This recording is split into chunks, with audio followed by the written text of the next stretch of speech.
My name is Rithika Merchant and I'm an artist. I was born in Mumbai, which was Bombay when I was born, in India. And I'm a visual artist. I've studied in America and I've lived in Europe after that for the last 10 years. So I met Elisabeth 10 years ago when I was doing an artist residency in Portugal. And it was this really quiet monastery in the middle of nowhere in Portugal. And Elisabeth just happened to be there for, I think, 2 weeks, and we connected and we stayed friends. And then she invited me to Ghana in 2012 and then again in 2016. And then last year she asked if I wanted to come here, and since the first time I came to Romania in 2012, I had a huge connection with the country. I don't know why, there was just something about it that really resonated with me. I really enjoyed my time in Ghana in 2012 and then again in 2016. So when she invited me again, I said, yeah, of course, I'll come. You know, I've grown up in a huge city. Bombay is such a big city, and then I've always lived and studied in big cities. So whenever I'm in the countryside, it's something that's very unfamiliar to me, and it's not something I'm used to, but I really like it. So, and it's also really inspiring because so much of my artwork itself has to do with nature and the connections that we as human beings have with nature and how much it's shaped primitive cultures. So it's always really nice to be outside of a city. My work deals a lot with narratives and storytelling.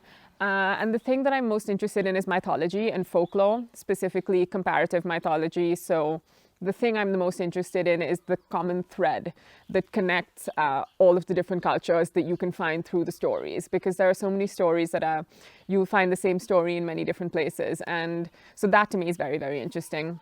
And so what I like to do is I like to look at these stories and then try and reinterpret them in a visual medium, because I am a painter.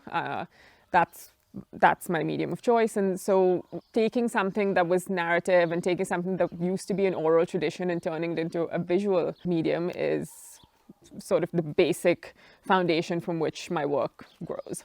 The first day when I came here, I sat down with Elisabeth and with Carmen, and I asked them just to tell me a little bit about if there was any specific story or if there was any tradition or ritual or anything like that to do in this region. And Elisabeth then sent me a whole lot of archival images. They were photograph albums that she'd gotten from families who had lived here.